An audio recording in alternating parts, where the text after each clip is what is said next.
Hello everyone, and welcome back again to a brand new video. Do you want to stay organized and on track? In this video, you will learn how to create checklists in Trello and break down tasks into manageable steps with ease. So guys, let's get started. Before we start with this video, make sure to watch it from now till the end so you can have the full experience. So in this video guys, we are going a little bit deeper into the boards and gonna talk about the checklists. Now a task in general can have much more complicated process within it. For example, I have a task in let's say I have a daily routine board within my Trello account. Let's say I have a task that is going to gym. Now, going to gym is a general idea that we can break it down to multiple steps. For example, I can have, let me just create a board real quick. So create board, let's name it gym or routine. Just like that. And basically I'm gonna call it here Monday, Tuesday, Wednesday. I'm just gonna click Thursday, Friday, and yeah, let's keep them as 5 days. No need for more. So here we have 5 days. Let's say that we are training 5 days a week. So let's do this. Gym, gym, gym, gym, and gym. Now, of course, I'm not gonna train the same muscle every day, 5 days a week. Or 7 days a week. That's hilarious. Of course, you have to give your muscles a rest day so they can recover, and basically you have to train the other muscles. Unless you want to look bigger from a side and like thinner from another. That's up to you. Now, when you go to the gym, you will have a program to follow. This program, for example, you have leg day, upper body day, lower body day, I don't know, pull, push day, depending on what your program is. Each program will have a several amount of exercises, sets to do. So going to gym actually here, we can make it into several tasks or checklists. For example here, day Monday, I'm gonna go ahead and create a new checklist. So click on it or click here, basically don't click on this edit, but click on the task itself. So if I clicked on it like that, I will have this window open for me. What I'm gonna do is basically this. Go to add cart section, here click on checklist, and just name it forever. For example, here, this day is basically, let's say it's chest day. So it is the chest day. So we can go here and do this.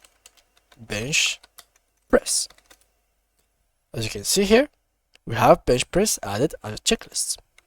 Once you have done it, so of course you're not going to do that within the gym, so you can do bench press. I don't know all the gym name, but yeah, let's say here checklist 2, 3, 4, and 5. Now this is 5 exercises or 6 exercises here. So let's say that your goal is to do all of these exercises, and basically you got tired, you couldn't finish them all, so you've done like this one, bench press. So add an item here. So you've done bench press, you've done that one as well. Wait, let me just delete this. So if you have done the bench press, you have done like the second, third, fourth item, and fifth one you didn't. So with this checklist process, you can actually keep on track on which things you have done and which you didn't.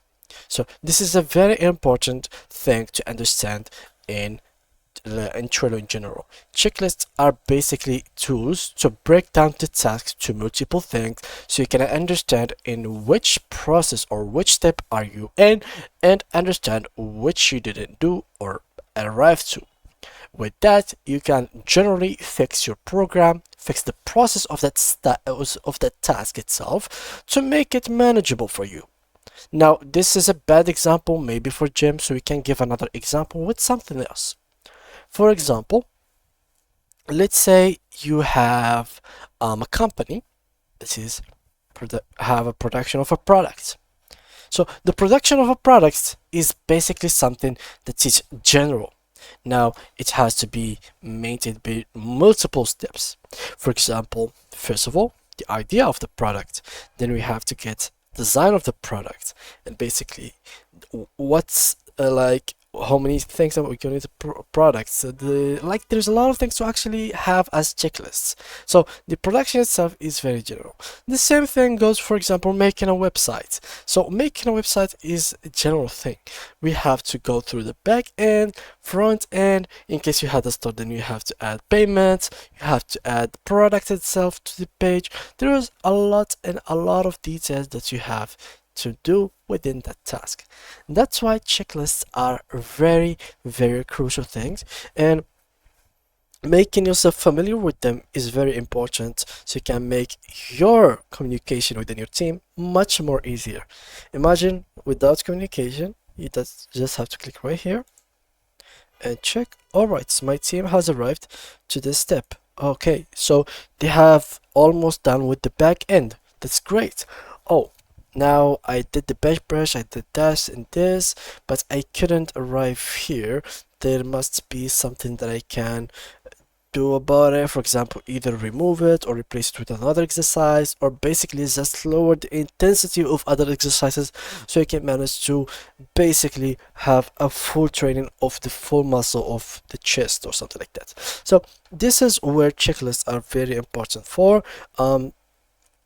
Also, there is other things that we can talk about that can come with checklists. There is automations that can be working with checklists. For example, here, once a checklist is basically done, this thing means that this task is in the process. For example, let's have a couple of boards here. So to do, let me just take this here, process, ongoing, and basically done. So if a task was here to do and it has multiple checklists, now do we have to, each time we are working on a task, we take it like that here? No. Once we are working on this task, basically once we are done with the checklist, we can do an automation that's basically once the checklist is marked as done, this will be automatically going to the ongoing part of our board. So this is something that you can work on with automations and stuff, which you can learn about it in the videos that are about Trello in our channel. So make sure to check them out as well. They will be very, very helpful for your experience. And that's pretty much it, guys, for today's video. This is how you can create checklists on Trello. Thank you guys all for watching, and see you guys in the next video.